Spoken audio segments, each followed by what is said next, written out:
vou gravar a próxima aula, que é sobre nutrição funcional, né, e gestação. Algumas dicas de nutrição funcional para a gestante, especialmente para aqueles que perderam essas primeiras aulas, né? Mas todos vocês podem utilizar esse conhecimento.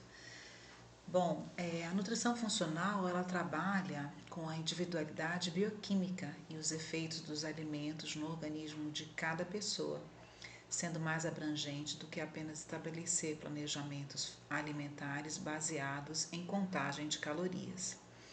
Dessa forma, ela tem demonstrado resultados ainda mais positivos na saúde por produzir melhoras no organismo como um todo. Alimentar-se não é estar nutrido, isso é muito importante. A mulher gestante, ela precisa de alimentação que contenha vários nutrientes. Dentre esses nutrientes nós temos o zinco, o ferro, ômega 3, vitamina B12, B9, B6, B4, B2, B3, magnésio, carboidratos complexos, cálcio, vitamina A e C, proteína, colina, entre outros. O ácido fólico é um produto sintético. Deixa eu fazer uma correção aqui. Ele é um produto, acho que foi para a aula de vocês sem a correção. Malformações. Aqui também tem um errinho. Então, ácido fólico, eu já expliquei para vocês em algumas aulas, ele é um produto sintético, criado quando houve a industrialização e deficiência de vegetais e baixo consumo de vísceras, mas ele não faz parte do processo natural de metilação, que é um processo bioquímico do organismo. Então, todas as alterações de replicação celular dependem da vitamina B9, que não é o ácido fólico. E o que a deficiência de folato forma ativa da B9 produz? Fenda palatina, fenda labial, malformações de face, de tubo neural, né? E em relação à face, inclusive de freios orais, que tem sido uma alteração tão frequente ultimamente. Então, a nutrição funcional, ela tem 5 pilares, e que é importante a gente avaliar e também ensinar para a gestante. Aliás, para as nossas vidas também é importante. Esses pilares são sono, movimento, alimentação e nutrição. É diferente alimentar-se de nutrir-se, né? Uma gestante ou qualquer um de nós pode se alimentar muito e pode não estar nada nutrido, tá? Então, a alimentação não é igual à nutrição. Gerenciamento de estresse, que é a sua capacidade de como você vai reagir frente ao estresse. Relacionamentos e vínculo social. Deixa eu só também corrigir aqui para não ficar essa coisa aqui separada. Eu sou a criteriosa com os textos. Então, relacionamentos e vínculo social. Então, o que acontece? Quando nós existe desequilíbrio no sono e na alimentação nutritiva, isso vai levar vai gerar atividade em 2 hormônios que são muito importantes, que é a leptina e a grelina. A leptina é produzida pelo nosso corpo para dizer para o nosso corpo que nós estamos saciados, né? Ela é o hormônio da saciedade. A gente se alimenta e é esse hormônio que vai dizer para o organismo, olha, essa pessoa já comeu, está saciada, está tudo jóia, tudo ok. E a grelina é o hormônio da fome. Ela avisa ao cérebro que o seu estômago está vazio, que você precisa comer. Só que assim, quando a pessoa não dorme, ou dorme tarde demais, ou dorme muito pouco, ela acaba tendo excesso de calorias vazias, carboidratos e açúcar. Por quê? Porque ela vai ficar com fome, ela vai comer carboidrato vazio. O que é carboidrato vazio? Pão, massas, bolos, né? E, por exemplo, o macarrão, ele passa muito rapidamente pelo estômago. Então, se você come um prato de macarronada, muito rapidamente você vai ter fome. E se você não dorme, você fica com mais fome ainda. Por quê? Esses dois hormônios aqui não estão harmonizados, né? A grelina vai avisar o cérebro, opa, essa pessoa não dormiu, então ela precisa comer, ela está com fome. E a leptina vai ficar sendo impedida de atuar porque o cérebro entende que você está acordado e você precisa comer, né? Por isso quem trabalha à noite acaba desenvolvendo, né? Acaba comendo na hora errada, de forma errada, muitas vezes acaba ganhando peso, muitas vezes acaba desenvolvendo hipertensão, né? Porque não recebe a melatonina, né? Não tem o sono no horário devido, uma série de complicações. Esse excesso de carboidratos que eu falei anteriormente, excesso de açúcar, na gestante vai levar ao quê? Aparecimento de celulite e estrias, né? Vai levar também a resistência insulínica, vai levar ao processo de inflamação, a desbiose intestinal, né? Vai levar também ao hipotireoidismo, a disfunção hormonal, a alergias, imunidade baixa e também até a falta de libido. Eu esqueci de colocar aqui, né, que vai também desencadear diabetes e hipertensão gestacional. É todo um processo que tem muita relação com a alimentação e a nutrição ou desnutrição, né? Não está indo para o organismo aquilo que ele precisa. Então, para ter um sono reparador, o que é necessário? O que é o sono reparador? O sono reparador é aquele sono que você dorme e você se sente descansado. Você acorda bem, sem sono, né? Acorda, tá tudo ok, tudo belezinha. Então, o que é importante para ter um sono reparador? Criar um ambiente que convide ao sono e estimule a produção de melatonina. Melatonina é o hormônio do sono. Ela começa a ter pico de produção no nosso organismo a partir de 21 horas e esse ciclo vai terminar às 6 horas da manhã. Então, o ideal é que à noite a gente ilumine a casa com luz amarela, se possível em todos os cômodos, né? E a partir de 21 horas você apague as luzes, não tenha luz mais acesa. Se você tem dificuldade para dormir, o ideal é deixar uma luz vermelha em um abajur em ponto estratégico, por exemplo, na sala, em um lugar que está próximo do quarto, porque a luz vermelha vai inibir as catecolaminas e a adrenalina e vai permitir a ação, então, da melatonina. Evitar também a exposição à luz azul. Que luz azul é essa? É a luz que vem através do computador, do celular, do tablet, da televisão. Então, fontes de luz azul devem ser evitadas a partir de 1 hora antes de você dormir.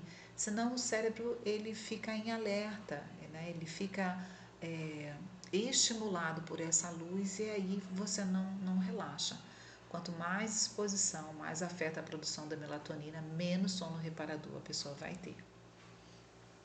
Então, a gestante precisa dormir bem, comer de forma nutritiva, suplementar nutrientes essenciais, caminhar todos os dias, pelo menos 10 minutos.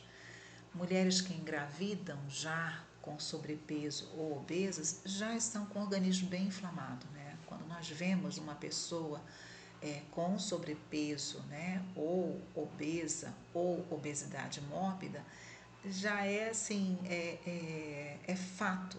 O corpo dessa mulher, o corpo dessa pessoa está em processo de inflamação, né? E é muito frequente isso gerar, né, diabetes gestacional e hipertensão. A maioria das gestantes já engravidam com baixa ferritina e baixa dosagem de vitamina B12 e B9. O que é a ferritina?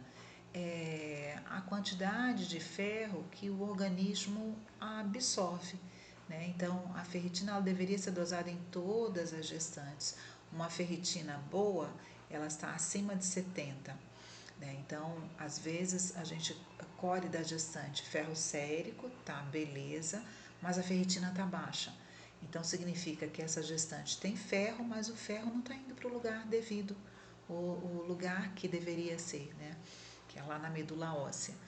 E por que ele não está indo para o lugar certo? Porque se eu tiver deficiência de vitamina B12, deficiência de vitamina D, deficiência de vitamina C, todas essas fazem parte do metabolismo do ferro.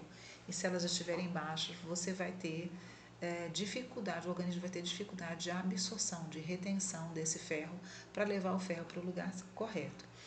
Uma gestante com ferritina baixa, ela tem muito sono. Então, assim, não é a gravidez em si que traz o sono, é o quanto de ferro a gestante tem que provoca esse sono, né? Se nós pensarmos, por exemplo, nas nossas bisavós, né, e avós,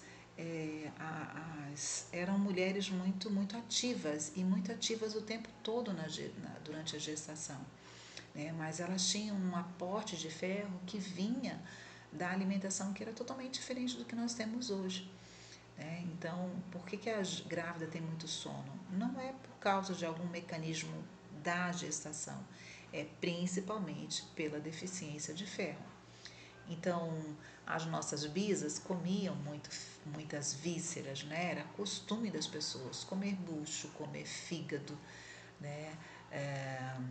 Comer ossobuco, fígado de frango, moela de frango, isso era muito consumido. E esses alimentos forneciam B12, B9, né? Forneciam vários minerais. Então, o consumo desse tipo de alimento ajuda muito, né? O ossobuco, você inclusive pode orientar que ela compre o ossobuco e prepare ele junto com outras carnes, porque todos os minerais, né? Tudo que tem de bom ali no ossobuco vai ficar naquele molho, naquela carne, e aí ela vai poder consumir isso e aí vai ter a reposição do que o corpo precisa. Outra coisa é que o funcionamento do intestino é a chave para ter boa saúde, né? Então, se nós temos diante de nós uma gestante que tem constipação, problemas à vista, né?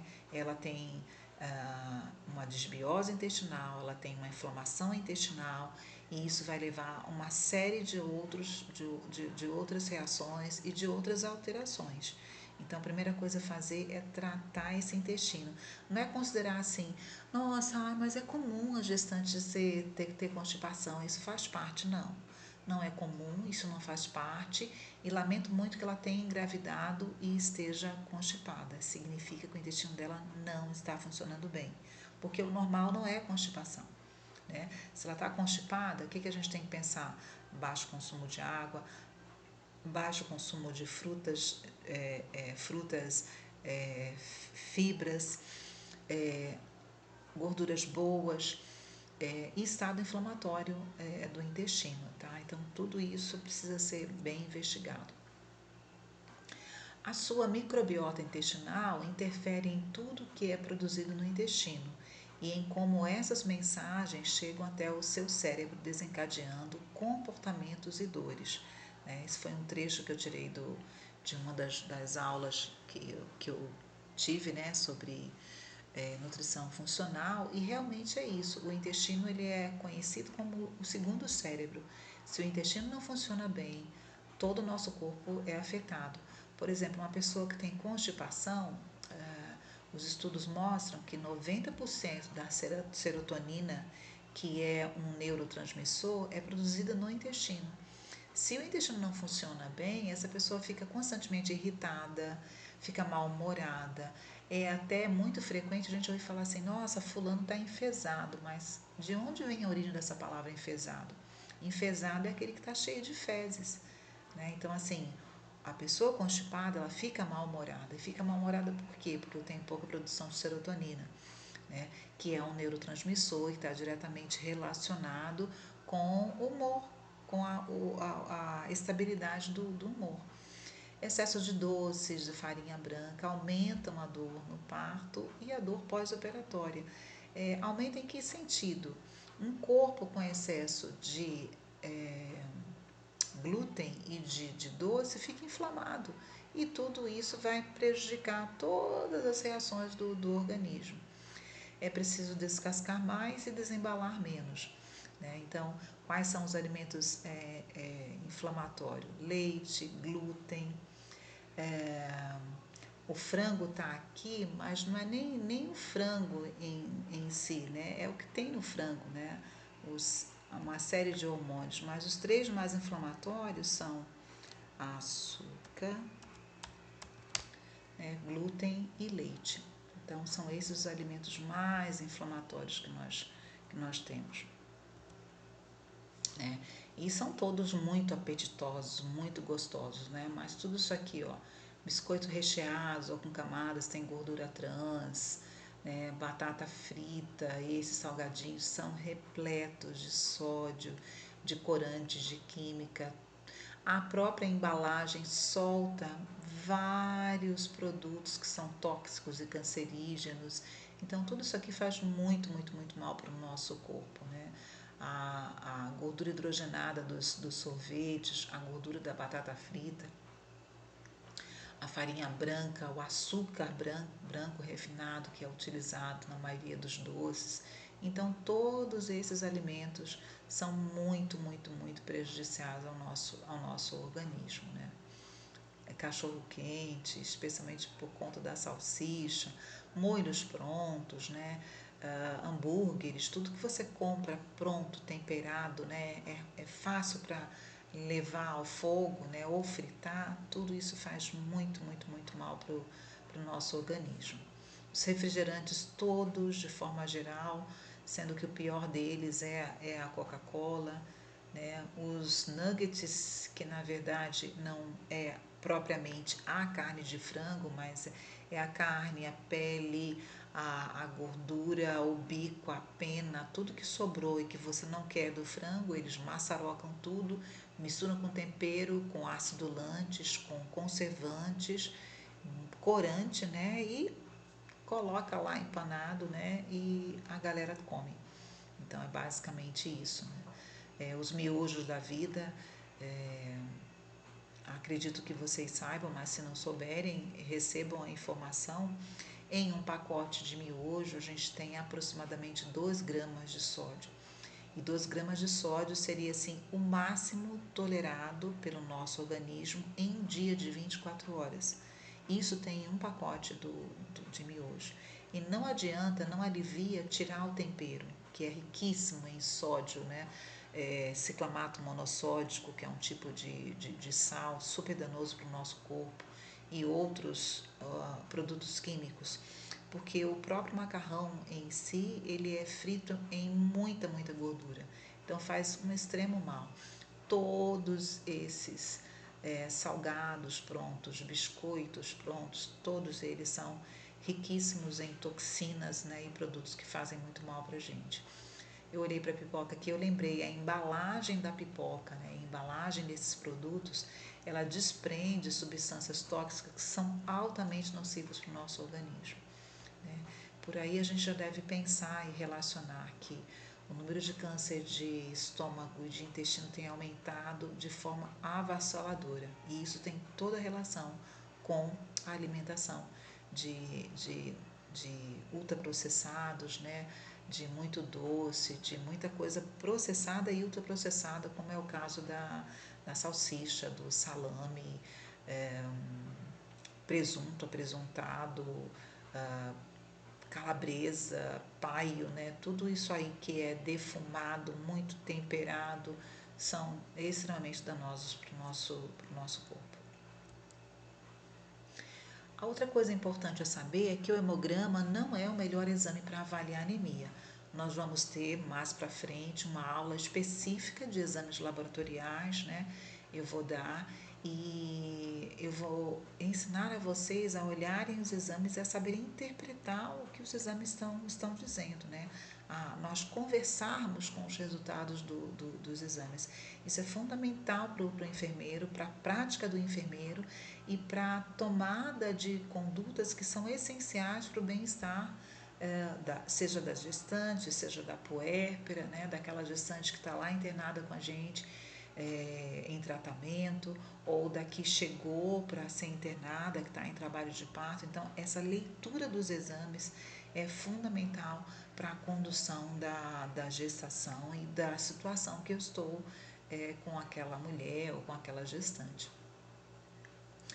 A anemia se avalia por dosagem de ferritina, do ferro sérico, da transferrina e da saturação da transferrina, que são exames que não são pedidos normalmente pelos profissionais médicos, né? Muitas pessoas já estão tendo acesso a essas informações e estão pedindo, mas esses exames não fazem parte dos exames costumeiros a serem solicitados, mas é através deles que a gente tem a melhor ideia, a melhor leitura se a pessoa está com anemia ou não.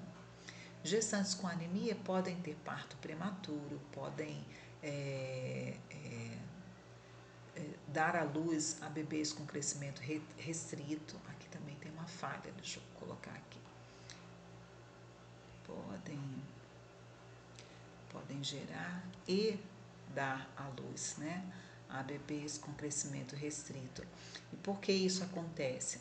Há um alto consumo de ferro no primeiro trimestre no desenvolvimento embrionário. Então, o embriãozinho puxa o ferro do organismo materno para ele organizar e fazer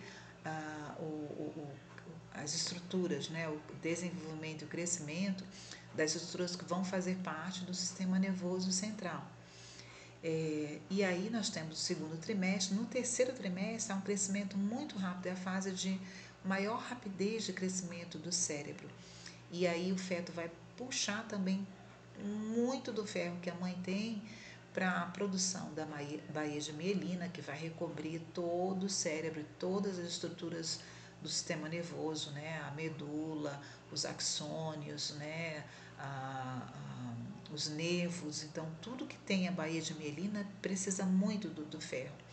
Se a mãe não tem esse ferro, então o bebê, numa tentativa de preservar o cérebro ao máximo, ele então não cresce muito e ele não ganha muito peso, ele nasce restrito. E por que ele nasce restrito? Para preservar o cérebro.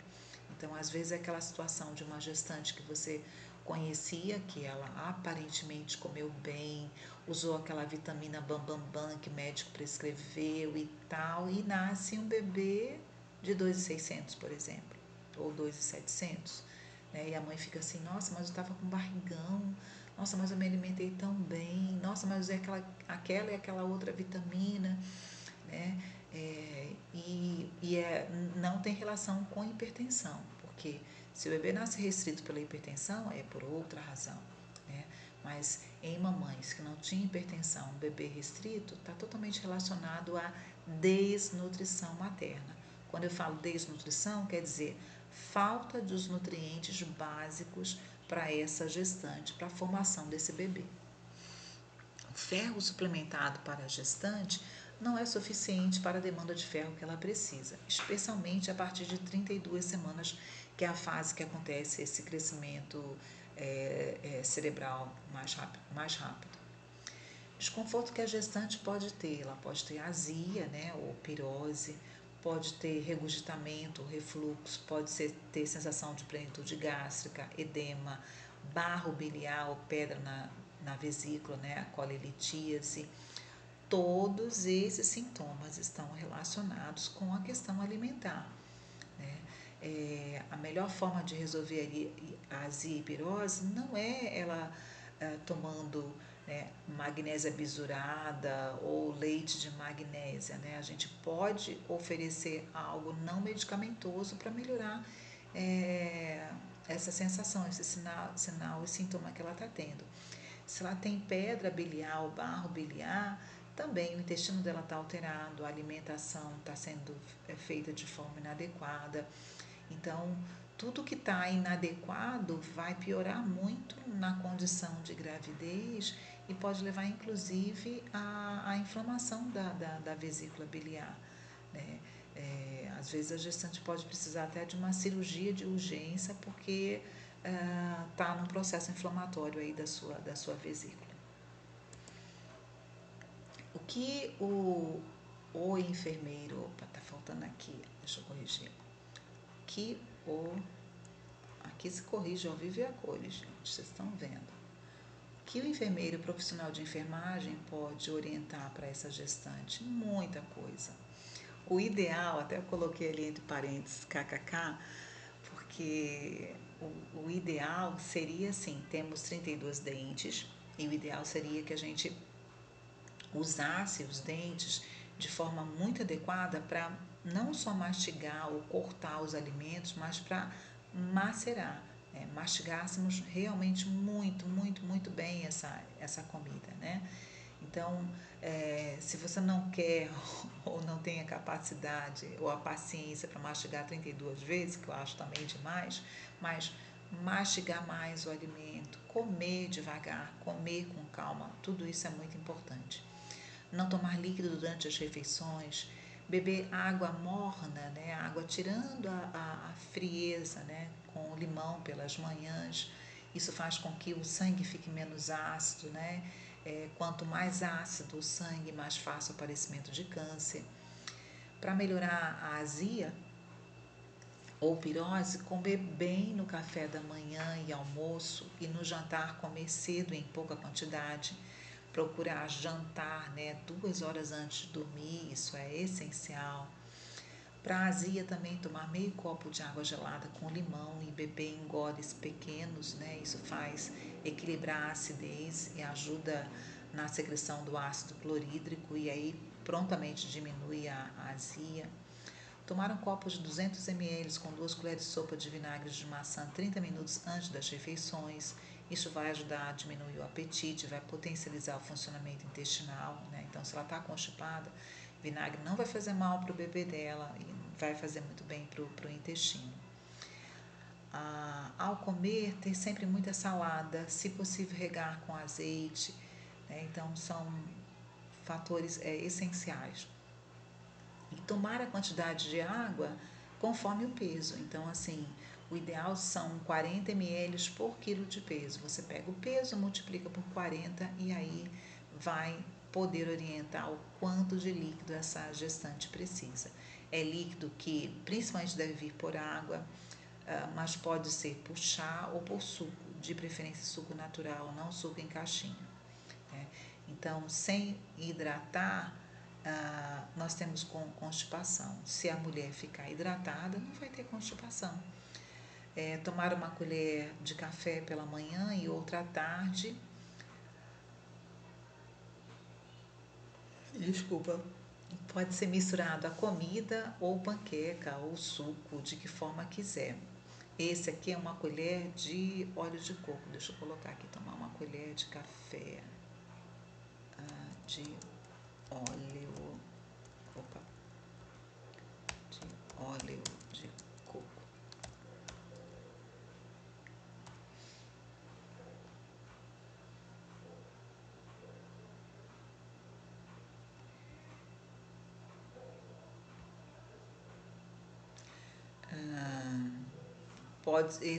Essa colher pode ser misturada em algum alimento, alguma comida que a gestante está comendo, né? O óleo de coco ele vai formar uma camada de gordura boa, né, nas alças intestinais, e aí a fibra que tiver ela vai deslizar mais facilmente pelas alças intestinais. Para evitar o refluxo também é bom evitar tomar café. Aliás, grávida não deve tomar café. Evitar tomate, chocolate, frituras, pimentão, melão, melancia, né? Então, são alimentos que devem ser evitados porque eles vão potencializar o refluxo, tá? Nesse sentido. Não é que se ela não tivesse refluxo, ela poderia estar consumindo, mas como tem,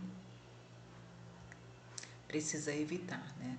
Mamão, leguminosas, feijão preto, soja, grão de bico, amendoim, tudo isso vai potencializar o refluxo. E para náusea, pode usar gengibre. Gengibre não é contraindicado para gestante. Havia muito medo que ele causasse contrações uterinas, mas foi colocado por terra.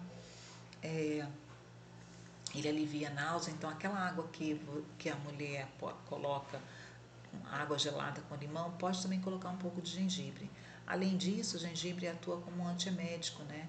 Ele é um remédio para evitar vômito e reduz também a salivação, né? Além disso, também alivia os sintomas de enjoo, né? Mas não pode ser exagerada a quantidade, tem que ser uma quantidade pequena. Desculpa. Para tratar, por exemplo, de forma natural a candidíase, temos várias receitas naturais. Eu coloquei aqui algumas, o bicarbonato de sódio, através do banho de assento, né? Depois vocês podem ler com calma. Tem os ingredientes aí e o modo de preparar. Pode usar óleo essencial de melaleuca, que é um antifúngico maravilhoso.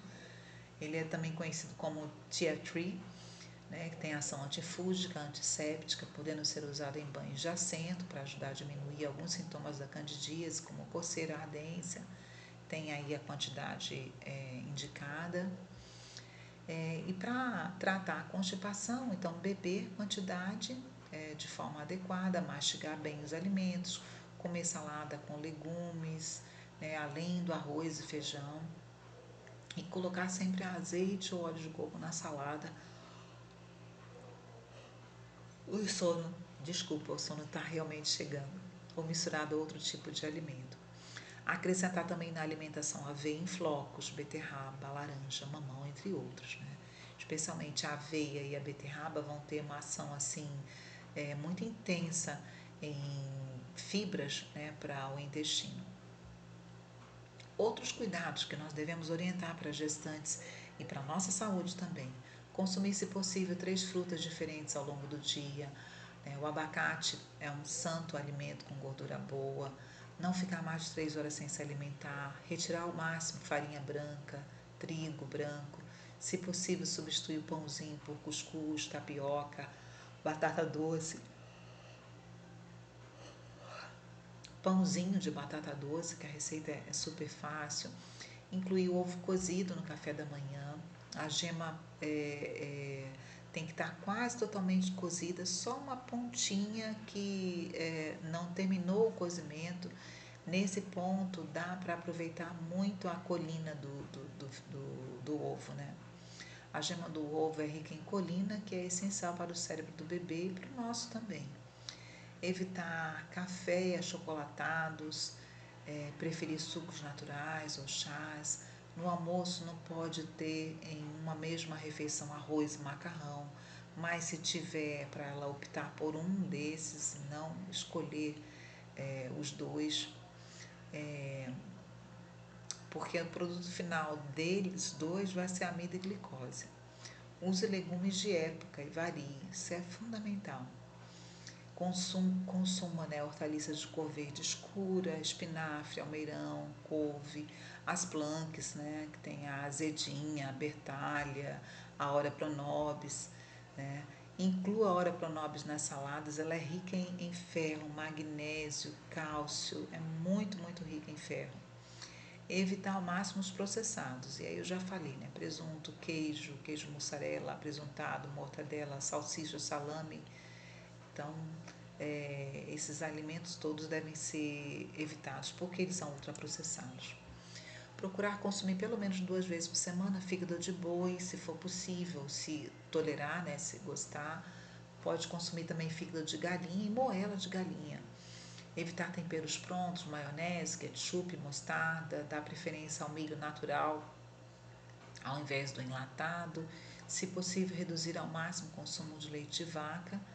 O leite em caixa é o pior para a saúde, então se não conseguir evitar, compre o leite pasteurizado, mas não tome o leite em caixinha, que ele é bem danoso para o nosso organismo. Os 3 alimentos mais inflamatórios, eu já falei, o açúcar, o leite e o glúten. O glúten está presente no macarrão, nos pães, nos bolos, no trigo branco, massas em geral, né? Mas existe o macarrão sem glúten, aliás, já existe uma série de alimentos sem glúten que dá para fazermos a substituição. O pão de forma integral não é o melhor substituto para tirar o pão branco, né? Invista em fazer o seu, né? Em ter o seu pão em casa, seu pão caseiro. Tem várias receitas no programa Pensando ao Contrário. Faça panquecas com aveia, farinha de aveia ou de arroz, com sementes, linhaça, gergelim, chia. Todas essas sementes vão ser muito úteis para a nossa saúde e principalmente da saúde da gestante. As fontes naturais de nutrientes. O ferro nós temos na selga, no coentro, na salsa, na sardinha, que antigamente não era em lata, né? Quando eles enlataram, perdeu-se muito dos nutrientes dessa sardinha. Fígado, alcatra, carne, patinho, miúdos. O nosso corpo também precisa de selênio. O selênio ele está muito presente na castanha do Pará. Existe um outro tipo de castanha que, se eu não me engano, é em Mato Grosso. Não tem a mesma quantidade de selênio do que a que é produzida lá no Pará. O corpo da mulher também precisa de cobre para reter o ferro, né? Então, aonde o cobre está? Nas nozes, no feijão, na ervilha, no fígado, nos frutos do mar. Cozinhe em fogo médio, evite frituras, batatas fritas, especialmente pacotes salgadinhos. Prefira temperar a carne, né, com sal grosso moído e olhe as embalagens, quanto menos sódio melhor, né? Faça um hábito na sua vida, ensina isso para a gestante, que se ela ler a embalagem, tiver lá um número bem alto, né, absurdo de sódio, ela não deve levar esse produto, né? Então é a orientação que vai fazer com que cada um de nós faça suas escolhas, né, em relação à alimentação. Essas são as referências que eu utilizei, além das aulas, né, que eu tive. E eu deixo para vocês minha boa noite. Peço desculpa pelo meu bochecho, é sono. Uma boa noite a todos.